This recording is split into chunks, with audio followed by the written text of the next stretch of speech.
કે જે મોટામાં મોટા ગણો ને તો ગુરુદેવ હારે કોઈ આવે નહીં. મહાન ઈ હવે બ્રહ્મા વિષ્ણુ મહેશ હવે એક જ ગુરુના આધીન. ગુરુ છે એ સર્વશ્રેષ્ઠ ગણે. રામકૃષ્ણ અવતાર લીધા ભગવાન કહેવાના તો એ સદગુરુ સિવાય નહીં. કૃષ્ણ હતા તો એને ગુરુ દુર્વાસા હતા.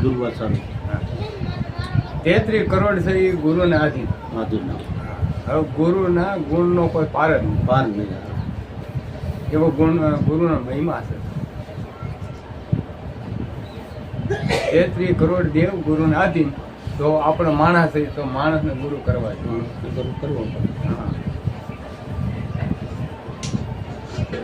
એમાં એમ બોલો મહામંત્ર ની વાત છે. હા, એ સંતો પાસે છે ને. હા, અમે સંતો એટલે આપણે ગુરુ કરવા પડે. કારણ કે વાત જે આપણે ભવસાગર તરવાની વાત છે હા, એ સંતો પાસે છે. હા, અને આદિ અનાદિની આ વાત છે. હા, એટલે સમજવા જેવું છે. હા, જરૂરી છે માણસને. હા. મનુષ્ય દેહ મળ્યો છે એટલે આપણે આ ગુરુ શરણે જવાની જરૂર છે. મંત્રનો મોટો મહિમા એ વખાણો બ્રહ્મના વેદમાં. ભેદ વેદ નહીં, ભેદ. ભેદ ભેદ હા.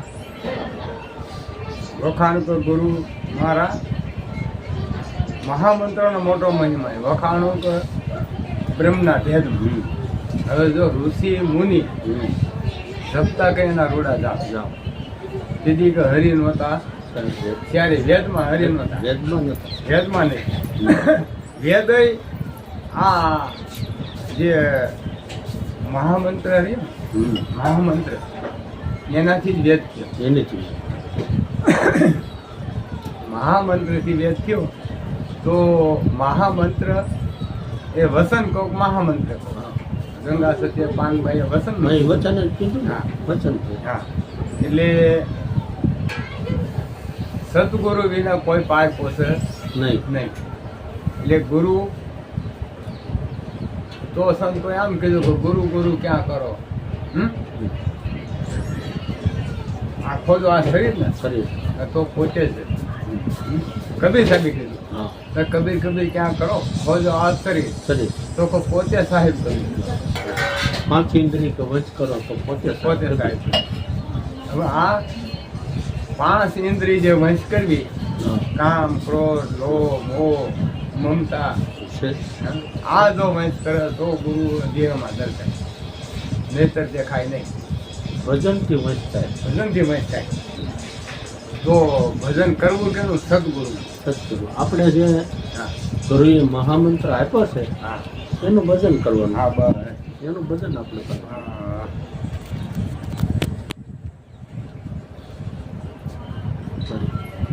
એ જે ભજન કર્યા મહામંત્રનો મોટો મહિમા વખાણું બ્રહ્મના વેદમાં. ઋષિ મુનિ જપતા એના જાપ જાપ. દીદી હરિ નહોતા કશારે વેદમાં. તો જે મહાદેવ શંકર ભગવાન છે હા એ પણ ગુરુ કર્યા. હા તો પછી ઉમિયા છે હા એને ગુરુ કર્યા. હા તો આપણે તો મનુષ્ય અવતાર છે તો આપણે સદગુરુ કરવા પડે. અને સદગુરુ કર્યા સિવાય પાર પહોંચે નહીં. અને એ સદગુરુ કરવા પણ કેવા જો આ ગુરુ 2 પ્રકારના હોય.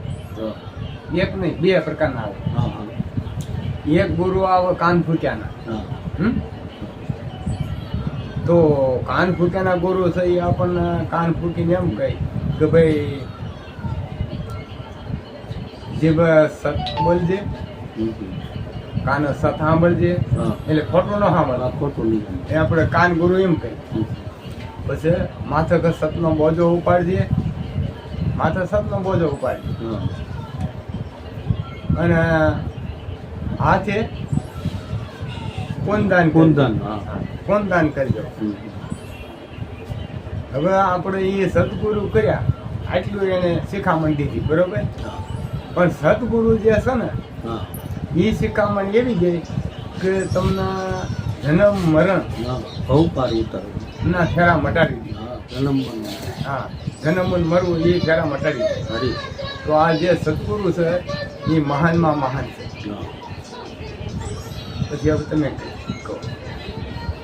ગુરુ સદગુરુ છે એ આપણા જીવનનો આખો ફેરફાર થઈ જાય. હા માણસ જેસલ જેવા હા અને એવા કોઈ બારવટિયા જેવા ઘણા હતા, હા કોઈ આ સત્સંબંધ છે ને, હા સત્સંબંધથી ઘણા તરી ગયા હા હા, અને લાઈનમાં આવી ગયા હા અને એનો જે કાંઈક પાપ કરતા હતા હા કે કાંઈક કુટેવ હતી એ બધી એની વહી ગઈ હા ભાઈ અને સતનો માર્ગ આવ્યા અને સતનો માર્ગ આવ્યા એની જય બોલાણી. જય બોલા. હા, અને એ મહાન પુરુષ હતા. એ મહાન પુરુષ થઈ ગયા અને બધા એના મનુષ્ય માતરને હા આ વાત સમજવું તો જરૂરી જ છે. હા જરૂર. હા, જરૂરી જ છે. પછી ગુરુ મળ્યા હોય હા. તો કઈ એનું પ્રમાણ શું? ગુરુ મળ્યા તો એનું પ્રમાણ એ કે વાણી વર્તન વિચાર વિચાર આ ત્રણેય બદલી જાય. બદલી જાય. હમ? વાણી વર્તન વિચાર આ ત્રણેય બદલી જાય. પછી ખારી સો મીઠી ભાઈ થઈ આ સતગુરુ કા ઉપજે. ઉપદેશ. હવે આપણી જે જીવન કડક હતી ખારી હા. ખારી એટલે બોલીએ તો બધું કોઈને સારું ન ફેરફાર લાગે. ફેરફાર થઈ જાય. હા આપણે બોલીએ તો કોઈને સારું ન લાગે. હા. એટલે ઈ આ જીવન ખારી ઈ ખારી સો મીઠી ભાઈ એ સતગુરુ કા ઉપદેશ. છે. વાણી વર્તન વિચાર ત્રણેય ફેરફાર થઈ જાય. હા. હવે જો વાણી વર્તન વિચાર ફેરફાર ન થાય હા. તો સદગુરુ કર્યા હા. પણ ઓલો વાત કરીને ગુરુએ શબ્દ દીધો પણ કાન ન થયો. હા. ફેરવો ને એક ઠેકાણ ઠેકાણ. ફેરવો ને ઠેકાણે પછી તો પડ્યો પાદરમાં પથરાને પ્રમાણ. હા. હમ? તો ગુરુ કર્યા તો આ વર્તન તો કરવું જ નહીં. હા. જો ન ફરે તો ગુરુ કર્યા એનું પ્રમાણ શું? હમ. હમ? હા. તો તોરલબાઈ કહી કે જાડેજાને હમ. એ જાડેજા જે આ સત્ધર્મ આવેલા સદગુરુનો માર્ગ આવેલા એના આટલું ફેરફાર થવો જોઈએ. કેવું કે થોડીક એમ કહી છે થોડીક મીઠા મુખથી મીઠા ન બોલી હા. ભરવી કાઢીની વાણી. વાણ. વાણ એટલે વાણી વાણ. એટલે મીઠા એટલે ખોટું. હમ. થોડીક મુખથી મીઠા બોલીને ભરવી કાઢીની વાણી તો કે ગુરુ લાજ મહિમા ઘટે. ઘટે. હરી. ગુરુ લાજ મહિમા ઘટન ધર્મમાં પડાય. ધર્મમાં કેટલી જગ્યાએ અસર થાય. હા તો જો આ જૂઠું બોલવાય હા. જો ખોટું બોલવાથી આડવળું બોલવાથી ભરવી વાણી કાઢે ને હા. તો એ આ ધર્મ હાની પડે. કોઈ ધર્મમાં ખોટું બોલે તોય તકલીફ. એટલે આ ભક્તિ જે છે ને એ આ ગરુ ને કાઢે. હા હા. એટલે કે મુક્તિ મીઠા ના બોલે ભરવી કાઢીને વાણી ગુરુ લાજ મહિમા ઘટન ધર્મમાં પડે. જો કેટલી જગ્યાએ ખોટા અસર થાય. અસર થાય તો આપણો માણસ જેવો અવતાર છે હા. તો ખોટું બોલીને જિંદગી હું કામ બગાડી? બરોબર. હે? બરોબર છે ને? હા જો ખોટું બોલવું હમ. તો કોઈ જીવ બસતો હોય તો બોલાય, નહીં તો બોલવું નહીં. જે સંતો થયા એ બહુ ખોટું નથી બોલ્યા, ભરવી વાણ નથી કાઢી. હમ. તો જે ગુરુ છે હમ. એ સદગુરુ છે અને એ જીવન બાપા એમ કહે છે કે આ દેહની અંદર જીવન બાપા એમ કહે છે કે ગુરુ કયામાં ગોતજો હમ. શું કરું મારા વાલાના વખાણ. હવે કે 10મા મોલે ડેરી બિરાજે. હમ. 10મા મોલે હવે 10મા મોલ આપણો આ અટાણના સંતો એક ઠેકાણે બતાવે. હા. એક જગ્યાએ બધા દરવાજા એક ઠેકાણે આ કઈ બધા. 10મા. હા. પણ આ 10મા મોલ આ ન થાય. હા. ના હમ. આ 10મા મોલ ન થાય. 10મા મોલ અહીંયા આવે. બ્રહ્મ દ્વારો. હા બ્રહ્મ એ દ્વારો 10મો મોલ. હા. ત્યાં એનો વાસ. ન્યાયનો વાત થાય. બ્રહ્મ દ્વારો. હરી હરી. તો કે 10મા મોલે ડેરી બિરાજે રાખો ધોળી ધજાના પ્રમાણ. બરાબર આ ધોળી ધજાને પ્રમાણ રાખો. હમ. જે સંતો થયા એ બધા ત્યાંના વખાણ કરે વખાણ.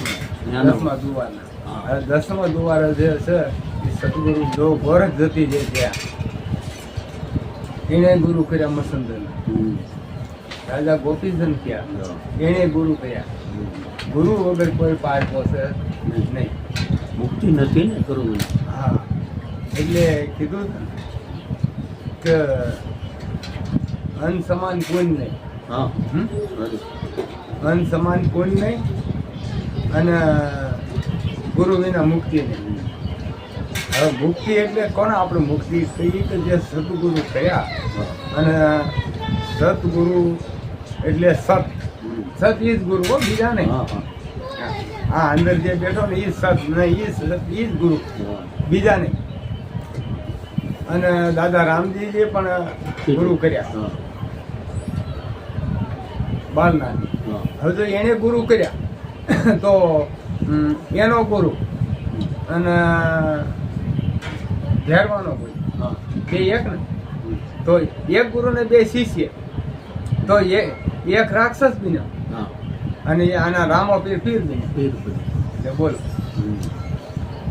ને એક જ ગુરુના શિષ્ય. અવતારી પુરુષ હતા. હા તો એને કીધું તું બાળનાથે કે ભાઈ ધેરવા પૂછ્યું કે ગુરુ મહારાજ મારું મોત કીધી તાકે બીજો શિષ્ય મારો બનશે ને હા કીધી તારું મોત તો તમારો શિષ્ય હું બનવા ન દઉં. હા જા ગુરુ હા તાકે તો કેક ભાઈ કે કોઈ દાદા રામજીએ પણ એને માર્યો ધેરવાને. ધરવાનું. ગુરુભાઈ હતા તોય હો. હા હા. કેમ કે અનરસ કરે એટલે મારે. એ જે ગુરુ છે એ આમાં ગોજો શું કરું મારા વાલાના વખાણ 10મા મોલે ઘેરી બિરાજે રાખો કે ધોળી ધજાના પરમા. ત્યારે આ જે ગુરુનો મહિમા એવો છે ભાઈ કે એના વેદ પણ કે એના વખાણ કરી કરી પાર ન પાડે. વેદ છે ને એ ન્યતિ કરી કરીને ગુરુના વખાણ કરી કરે છે. અને ત્યાં ગમે ત્યાં હાલો દેવી દેવતામાં હાલો તો ત્યાં એમ કે ભાઈ તારે ગુરુ છે માથે. ગમે એ દેવ હોય ભૂવો જોણતો હોય તો એમ કે ભાઈ તારા ગુરુનું વસન લે કઈ ને કઈ બધી બધી. જરૂરની જરૂર પડે બધી. હા ગુરુ છે એ ગુરુ છે. તો અસલ યુગમાં કે નહોતો આધાર હા ત્યારે કે હતું 50 કરોડનો પાણી. ત્યારે કે હતો 50 કરોડનો પાણી. આ બધું પાણી જતું જગમાં, પૃથ્વી નથી. હવે એમાં એક શક્તિ દર્શાણ. હવે શક્તિ દર્શાણી શક્તિ અને નિરંજન એ આખી તો સમાગમ 3 પુરુષ પ્રગટ કર્યા. બ્રહ્મા વિષ્ણુ મહેશ આ 3 પ્રગટ કર્યા. તો પછી